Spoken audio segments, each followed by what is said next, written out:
जय हिंद साथियों। Good morning. प्रातः काल में 7 बजे में आपका स्वागत है। करंट अफेयर में आपका स्वागत है। तहे दिल से मैं स्वागत करता हूं। और आइए हम लोग करंट अफेयर की क्लास पे चलते हैं। और करंट अफेयर की क्लास में सबसे पहले हम लोग देखेंगे सुर्खियां। इसकी क्या सुर्खियां हैं। पहली सुर्खियां है कि उत्तर प्रदेश में जनजातीय बाहुल्य गांव को अंबेडकर गांव के तर्ज पर विकसित किया जाएगा।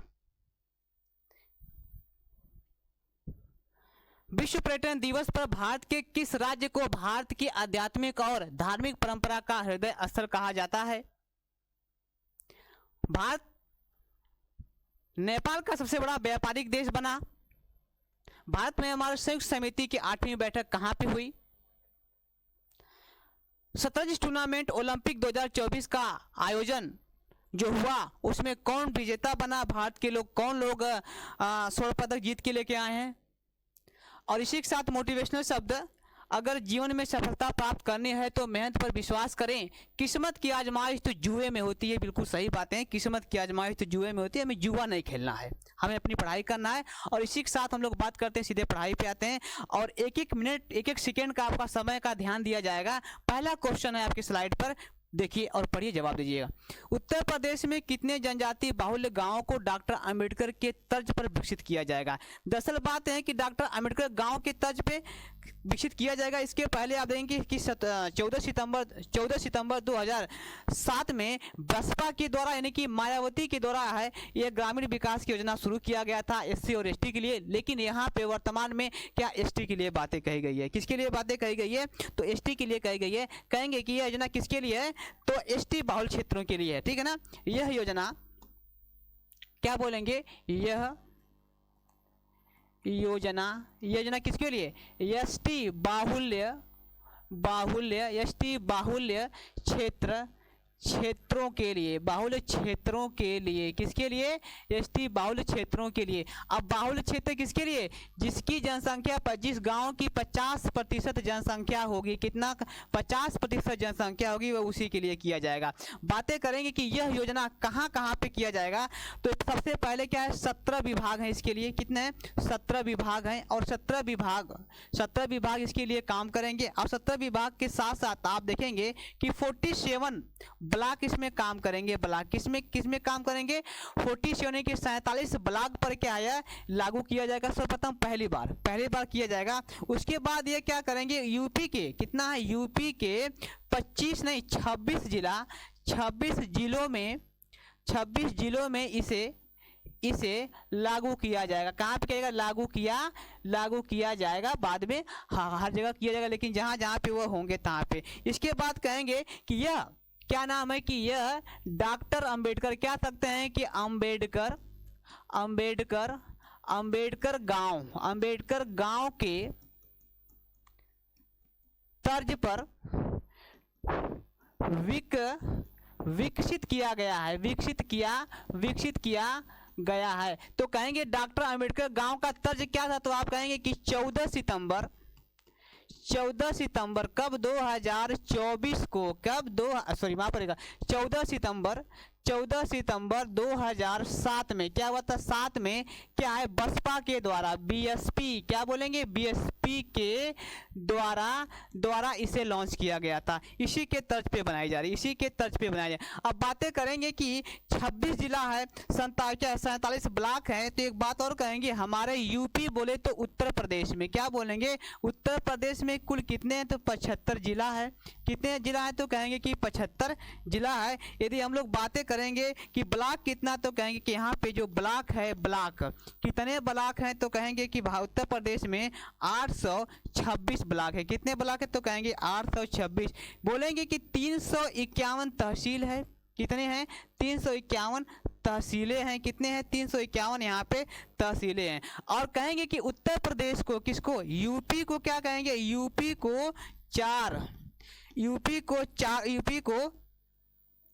4 संभाग में क्या है, 4 संभागों में क्या है, बांटा गया है। कितने बांटा गया है, 4 संभागों में बांटा गया है। किसको बांटा गया है किसको बांटा गया है, तो इसको। बातें आती है कि यह योजना शुरुआत कब की गई थी, कौन योजना, यह योजना की शुरुआत कब की गई थी। जो योजना की बातें किया जाएगा, योजना की शुरुआत हुई तो कहेंगे 28 सितंबर को। कब हो रही थी, 28 सितंबर को शुरुआत हुई थी। 28 सितंबर 2024 की इसकी शुरुआत हुई थी। क्या बोलेंगे, इसकी शुरुआत हो रही थी। लेकिन ध्यान रखिएगा सही आंसर क्या है, तो कहेंगे कि आप कितना है, 517। कितना है ये, 517 इसका सही आंसर है। तो कितने जनजातीय बाहुल गांवों को, तो कहेंगे कि 517 जो है कि बाहुल जनजातियों को किया जाएगा। तो बातें करेंगे कि यूपी के, क्या करेंगे, यूपी के 517 जनजातीय गांव के लिए क्या बोलेंगे, जनजातीय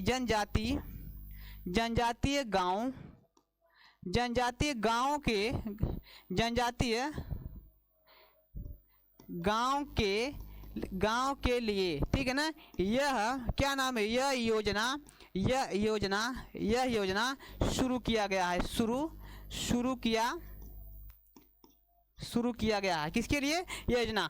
अब भी बात करेंगे, ठीक है ना। चलिए, विश्व पर्यटन दिवस पर भारत के किस राज्य को भारत की आध्यात्मिक और क्या कह रहे हैं कि धार्मिक परंपरा का हृदय स्थल कहा जाता है। हृदय स्थल कहा जाता है। अभी बात करेंगे कि ये शुरुआत कब की गई है। ये शुरुआत की यदि मैं बातें करूं तो कहेंगे कि अभी हाल ही में क्या हुआ था, 27 सितंबर को, 27 सितंबर सन 2024 को क्या मनाया गया था, विश्व, क्या बोलेंगे, विश्व क्या है, विश्व पर्यटन दिवस।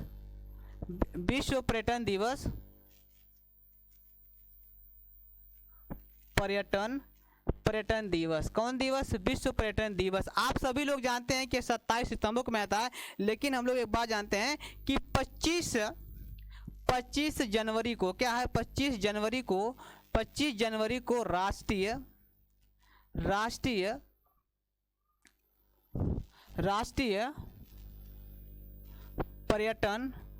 पर्यटन दिवस, ठीक है। तो ये बातें आपको नोट कर लेना चाहिए और करना ही चाहिए कि 26 तारीख को विश्व पर्यटन दिवस और 25 जनवरी को क्या है कि राष्ट्रीय पर्यटन दिवस मनाया जाता है।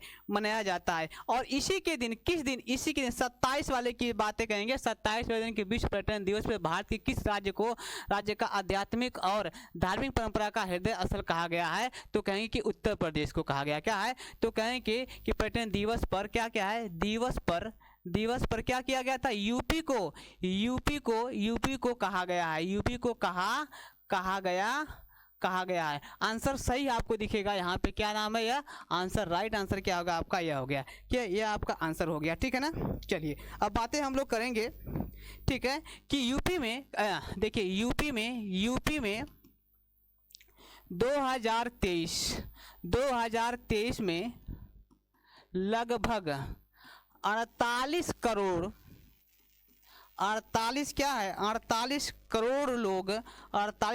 लोग क्या कहते हैं, पर्यटक आए। कहाँ पे आए थे, आए। ऐसा माना जाता है कि यूपी में 2024 और क्या कहेंगे, 24 और 25 में 50 करोड़ क्या करेंगे, 50 करोड़ लोग क्या करेंगे, 50 करोड़ लोग पर्यटक और आएंगे। 50 करोड़ पर्यटक और क्या होंगे, और आएंगे, ठीक है ना, और आएंगे। ये बातें आपको सोचना चाहिए, ध्यान देना चाहिए, ठीक है ना। अब इसीलिए कहा जाता है इसे हृदय स्थल भी कहा जाता है। ध्यान देने की बातें। अगली बात है कि उत्तर प्रदेश में कुल कितने पर्यटन हैं। तो आप जानते हैं कि यूपी में, हम लोग ये जानते हैं कि यूपी में, ध्यान दिएगा, यूपी में 3 प्रकार के पर्यटन है। यूपी में तीन प्रकार के क्या है, पर्यटन है। 3 प्रकार के पर्यटन कहेंगे, कौन कौन, तो पहला का नाम कहेंगे ये ऐतिहासिक होगा, ऐतिहासिक है, ये आपका ऐतिहासिक है। उसके बाद दूसरे स्थान पे देखेंगे तो कहेंगे कि धार्मिक है। क्या है तो कहेंगे कि धार्मिक है, धार्मिक है। और तीसरे स्थान पे देखेंगे तो बौद्ध, क्या है आपका है बौद्ध, बौद्ध स्थल, बौद्ध स्थल है। यह 3 प्रकार के ऐतिहासिक में आप सभी लोग जानते हैं कि इतिहास से जुड़ी, जैसे आगरा है, आगरे का किला है, आगरे में ताजमहल है, ठीक है ना, तो ये आपको ऐतिहासिक में आपको आ जाएंगे, ठीक है ना। और धार्मिक की, ठीक है, और यहाँ पे ठीक है, और धार्मिक स्थल की बातें करेंगे तो बनारस हाईवे करे, वाराणसी अपना हाईवे करे, वहाँ पर भी हम लोग धार्मिक स्थल, प्रयागराज को देख लेंगे तो वहाँ पे संगम है, ठीक है ना। ऐसे बहुत सी जगह पे हैं जहाँ पे धार्मिक स्थल की बातें आ जाती है। और यदि मैं बातें करूँ कि बौद्ध स्थल की बातें करें, जैसे कुशीनगर है, कुशीनगर इसलिए हुआ है क्योंकि यहाँ पे महात्मा बुद्ध का महापरिनिर्वाण हुआ है, ठीक है। और यहाँ पे बहुत सारे क्या है स्तूप और क्या बोलते हैं मठ बनाए गए हैं, स्तूप और मठ बनाए गए हैं, ठीक है ना। और आप जानते हैं कि कुशीनगर से लेकर के उसके बाद आप चले जाएंगे सारनाथ में, वाराणसी में सारनाथ है, जहाँ पे भगवान बुद्ध ने अपना पहला उपदेश दिए थे धर्म चक्र परिवर्तन के नाम पे। पहला उपदेश कब दिए थे? धर्म चक्र परिवर्तन के नाम पे दिए थे, इसलिए यहाँ पे हो जाता है। तो उत्तर प्रदेश में धार्मिक चीजें होती है वो 3 प्रकार से, इसीलिए इसे क्या कहते हैं कि धार्मिक परंपरा का क्या, आध्यात्मिक और धार्मिक परंपरा का हृदय कहाँ पे, तो कहेंगे कि उत्तर प्रदेश में। ये उत्तर प्रदेश स्पेशल में समझ लीजिएगा, ठीक है। नेक्स्ट प्रश्न आपको दिखाता हूँ, नेक्स्ट प्रश्न आपको लेके चलता हूँ कहाँ पे, अगली बातें। हाल ही में कौन सा देश नेपाल का सबसे बड़ा व्यापारिक देश बना है? कौन सा देश नेपाल का क्या है व्यापारिक देश बड़ा? आप लोग जानते होंगे कि एक दूसरे का जो व्यापार की बातें करते हैं, जो व्यापारिक बातें हैं, वो कौन कराता है दुनिया, तो कहेंगे कि WTO कराता है। कौन है? WTO, world trade organisation. यदि मैं बातें करूं कि इसकी स्थापना की बातें करूं तो आप कहते हैं कि 1 जनवरी 1955, हालांकि ये तो होने वाला था 1944 में भी होने वाला था, है ना, लेकिन हो नहीं पाया, बाद में इसको देखा गया, ठीक है। तो ये है 1995 में, ठीक है। 1995 में अगर हम लोग बातें करें कि इसकी जो हेड ऑफिस की बातें कहेंगे, इसके हेड ऑफिस की बातें कहेंगे तो आपको जिनेवा में, कहाँ पर है तो जेनेवा में है, ठीक है ना। इसके हेड ऑफिस जिनेवा कहाँ पड़ता है तो कहेंगे स्विट्जरलैंड में है, स्विट्जरलैंड में है, राइट ना। अगर मैं इसकी क्या नाम है इसकी बातें करूँ यदि, तो इसकी कुल देशों की सदस्य कितना है? अगर मैं कहूँगी कुल देशों के सदस्य तो कहेंगे कि यह है आपका 166 देश। कितने देश है? कहेंगे कि 166 देश इसके सदस्य हैं, ठीक है। अगर मैं आपसे बातें करूं कि यहाँ पर भाषाएं क्या होती है, यहाँ पे भाषा क्या है, तो कहेंगे कि अंग्रेजी एक भाषा है, एक फ्रेंच भाषा का आप लोगों ने नाम सुने होंगे। क्या है? एक फ्रेंच है, एक है आपको फ्रेंच, एक फ्रेंच भाषा है, और एक भाषा है स्पेनिश। क्या नाम है? स्पेनिश भाषा है, जो स्पेन की भाषा है, स्पेन की भाषा इसे कहते हैं, स्पेनिश भाषा कहते हैं, ठीक है। अगर मैं इसके अध्यक्ष की बातें करूं, किसके अध्यक्ष की बातें किया जाए, अगर मैं पूछूं कि WTO का अगर कोई अध्यक्ष है, क्या बोलेंगे? अध्यक्ष। या मैं आपसे बोलूंगा कि इसका महासचिव, क्या बोलेंगे? महासचिव। ये कौन है? महासचिव दोस्त। तो ये बातें आती है कि यहाँ का जो महासचिव है उसका क्या नाम है। अगर पूछूं कि महासचिव का क्या नाम है तो कहेंगे कि गोजी। क्या नाम है? गोजी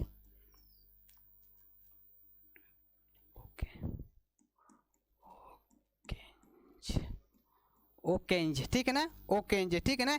इबेला, क्या नाम है? इबेला थोड़ा सा दूर पड़ता है, ओकेंज ओबेला है, ठीक है ना, ओबेले हैं, ठीक है ना। अब पहली बात है कि ओकेंज लिखा है कि गोजी ओकेले 7वीं बार लगातार है। क्या है? सबसे बड़ी बात है कि यह क्या है, यह 7वीं बार, कितनी बार है? 7वीं बार लगातार 7वीं बार लगातार बने हैं, लगातार बने 7वीं बार, कितने बार बने? लगातार बने हुए। अब बातें हम लोग कहेंगे, एक बातें और है कि भारत में क्या है, ये शुरू तो करता जरूर, ये तो शुरू करने की बातें हो गई, ये कौन कराता है तो कहेंगे ये कराता है आपका WHO। लेकिन कहाँ पे किया गया था? भारत और कौन सा देश नेपाल का सबसे बड़ा व्यापारिक देश है, तो आपको सही आंसर आपको दिखा रहे हैं, क्या है वो? भारत है। क्या है वो आपका है सही देश? क्या है?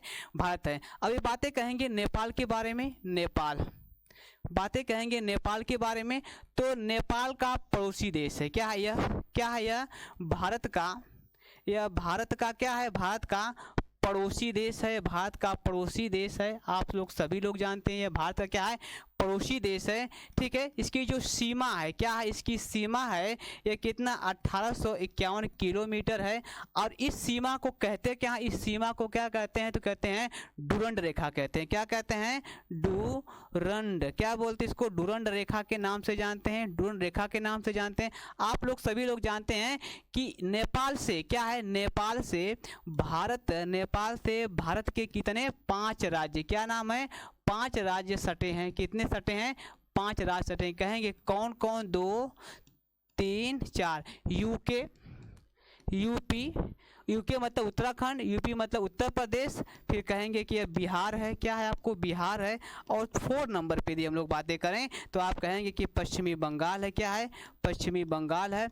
और एक 5वें नंबर पे आप देखेंगे तो सिक्किम है। क्या नाम है, सिक्किम, क्या है यह सिक्किम राज्य है। ये 5 राज्य हैं, ठीक है ना, यह 5 राज्य की सीमा बनाता है।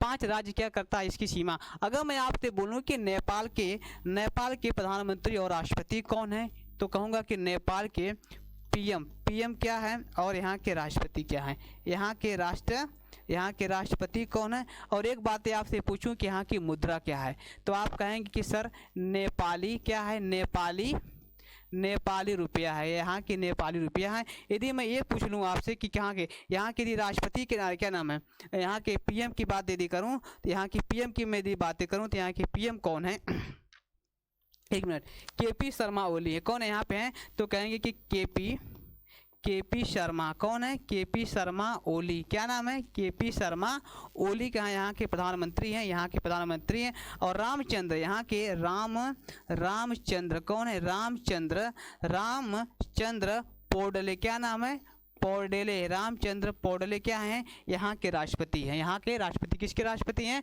तो कहेंगे कि नेपाल के राष्ट्रपति है। सबसे बड़ा व्यापारिक है, व्यापार यहाँ से कर रहा है, ठीक है। समझ में आ रहा होगा, स्क्रीन शॉट ले सकते हैं आप लोग, स्क्रीन शॉट ले सकते हैं आप लोग।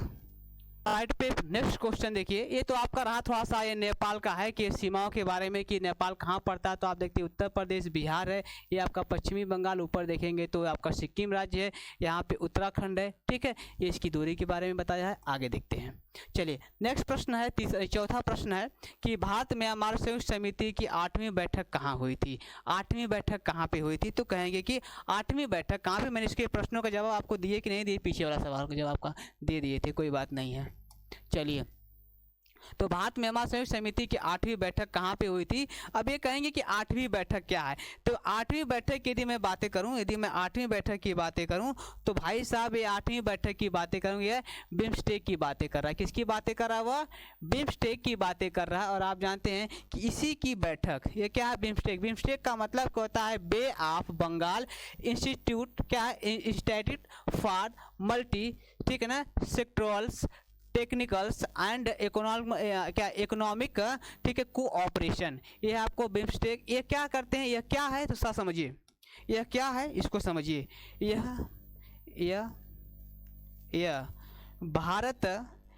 भारत के क्या है, पड़ोसी, भारत के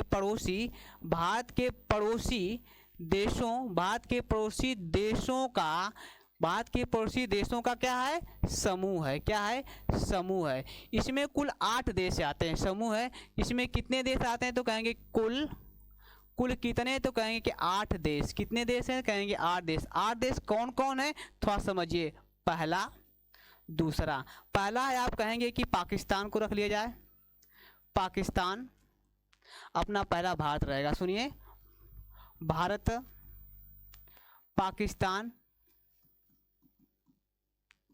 पाकिस्तान। तीसरे नंबर पे कहेंगे कि अफगानिस्तान है, चौथे नंबर की यदि मैं बातें कहूँ तो कहेंगे कि नेपाल है, ठीक है। 5वें की मैं बात कहूँ तो कहूँगा कि भूटान है। और 6वें नंबर की यदि मैं बात कहूँ तो कहेंगे कि म्यांमार है, ठीक है ना, म्यांमार, ठीक है ना, म्यांमार। और 7वें नंबर की बातें कहूँ तो आपका है श्रीलंका है। और 8वें नंबर की यदि मैं बातें कहूँ तो आप कहेंगे कि मालदीव। क्या है? मालदीव है। और मालदीव का मतलब क्या है? इसकी राजधानी क्या है? तो कहेंगे कि माले है। आप सभी लोग जानते हैं सबकी राजधानी नई दिल्ली, पाकिस्तान क्या इस्लामाबाद है, अफगानिस्तान का काबुल है, नेपाल का काठमांडू, भूटान का क्या है? थिम्पू है, म्यांमार की राजधानी क्या नयपिटाव है, श्रीलंका की राजधानी जानते हैं, माली की राजधानी जानते हैं मालव है। ठीक है ना? ये आपका है 8 देशों का समूह है। क्या है? 8 देशों का समूह। इसकी बैठक कब हुई थी? यदि मैं बात से पूछूं इसकी जब हम लोग बैठक की बातें करेंगे, इसकी बैठक की यदि हम लोग जैसी बातें करेंगे, इसकी बैठक हुई थी कै तारीख को? 6 से लेकर के 8 सितंबर, क्या नाम है? 8 अगस्त। कितना है? 8 अगस्त, 8 अगस्त सन 2024 को इसकी बैठक हुई थी। कहाँ पे इसकी बैठक हुई थी? कहाँ पे हुई? तो कहेंगे कि नई दिल्ली में। कहाँ पे हुई थी? तो कहेंगे कि नई दिल्ली में। नई दिल्ली में इसकी बैठक हुई। इसकी सही आंसर क्या होगा? इसकी नई दिल्ली में क्या है? इसकी बैठक हुई थी। अब मेरी बात आपके समझ में आता? आपसे प्रश्न पूछा जाएगा कि बिम्स्टेक की स्थापना की बातें करेंगे। स्थापना इसकी कब होती है? नहीं, 6 जून 1997। क्या है? 1997 क्या है इसकी स्थापना? किसका है? तो बिम्स्टेक की स्थापना कब हुई? तो कहेंगे 6 जून 1900। आप देख पा रहे होंगे। ठीक है ना? अगर मैं आपसे बातें करूं, क्या नाम है इसका? म्यांमार की राजधानी तो आप जानते हैं नयपिटाव है। अगर मैं आपसे बातें करूं म्यांमार, चलिए म्यांमार की, ठीक है, इसकी राजधानी आप लोग जानते हैं, इसकी राजधानी क्या है? तो कहेंगे वर्तमान में इसकी राजधानी, वर्तमान में क्या इसकी है? वर्तमान में क्या? तो कहेंगे कि नयपिटाव इसकी राजधानी। क्या कहेंगे? तो कहेंगे इसकी राजधानी क्या है? नयपिटाव है। ठीक है ना? नयपिटाव है। और थोड़ा सी जगह कम है तो मैं थोड़ा सा आगे लेके जाना चाहता हूँ आप लोगों को। चलिए, म्यांमार है कि नहीं है? म्यांमार, ठीक है, म्यांमार। इसकी राजधानी कहाँ पे? राजधानी, इसकी मैं राजधानी की बातें कहूँ तो कहेंगे कि वर्तमान में। क्या कहेंगे? वर्तमान में इसकी राजधानी क्या है? तो कहेंगे कि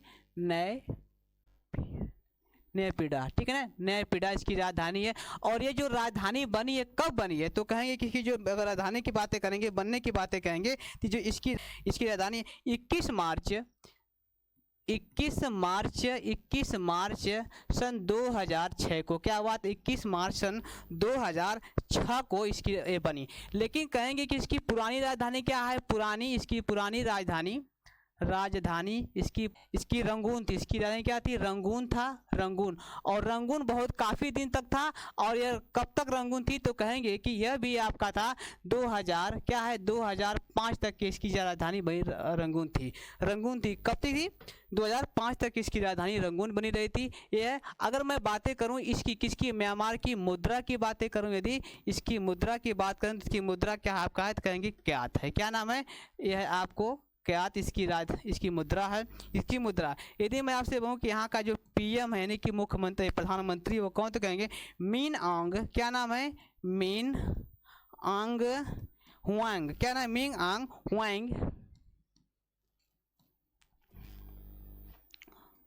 हुआंग। ठीक है ना? ये क्या है? तो यहाँ के प्रधानमंत्री हैं। किसके हैं? यहाँ के प्रधानमंत्री। यदि मैं आपसे पूछूं कि म्यांमार किस लिए प्रसिद्ध है? म्यांमार की प्रसिद्ध की बातें कहूँगा। म्यांमार है ना? तो म्यांमार में कहेंगे दुनिया का म्यांमार में दुनिया का सबसे ज़्यादा नहीं, म्यांमार, एक मिनट, म्यांमार क्या है ना, ऐसे लिखेंगे, माफ करेगा, म्यांमार अफीम का सबसे बड़ा उत्पादक क्या है? सबसे बड़ा उत्पादक देश है। कौन है?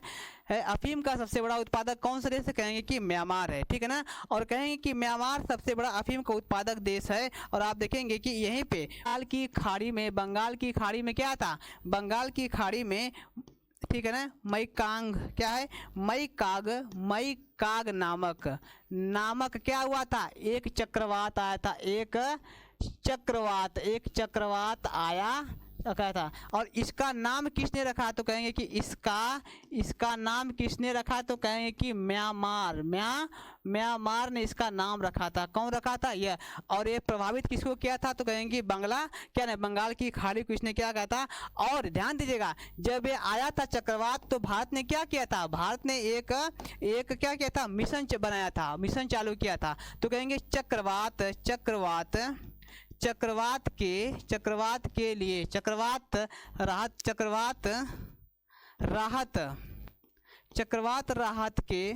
राहत के लिए क्या किया था, भारत ने चक्रवात राहत के लिए भारत ने क्या किया था, भारत ने ऑपरेशन गरुड़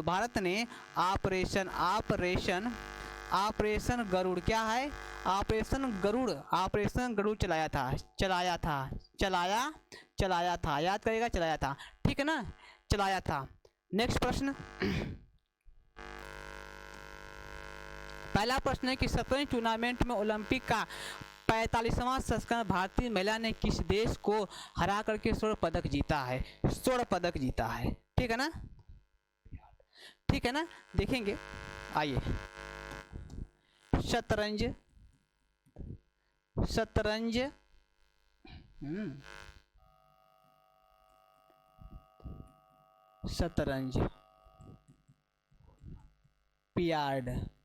शतरंज ओलंपियाड कब हुआ था, कहेंगे 2024 में। यह बातें समझेगा, लेकिन बातें आती है महिला की, बातें आती हैं महिला ने क्या किया था, महिला ने किसे हराया, तो कहें कि महिला ने क्या किया था, ठीक है ना, अजरबैजान, महिला ने अजरबैजान क्या है, अजरबैजान को हराया। किसको हराया, अजरबैजान को हराया। लेकिन बातें कहें कि तब पुरुष ने किसको हराया, ठीक, अजरबैजान ने हराया, ठीक है ना।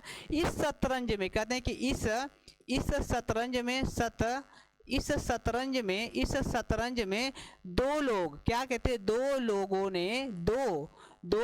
ने ठीक है ना, स्वर्ण पदक, क्या कहेंगे कि स्वर्ण पदक लाए। कौन कौन लाए, तो कहेंगे कि एक लाई थी महिला, और दूसरा कौन लाया था, पुरुष। कौन लाया, पुरुष। महिला किसको हराया, पुरुष किसको हराया, तो जो महिला हराने वाली अजरबैजान को हराया, क्या है, अजरबैजान को हराया, अजरबैजान को। और पुरुष ने किसको हराया, तो कहेंगे स्लोवेनिया को। क्या नाम है, स्लोवेनिया को क्या किया, हराया। ध्यान दीजिएगा, तो पुरुष ने किसको हराया, स्लोवेनिया को हराया, और महिला किसको हराया, तो अजरबैजान को हराया, अजरबैजान को हराया। समझ में आ रहा है ना, समझ में आ रहा होगा।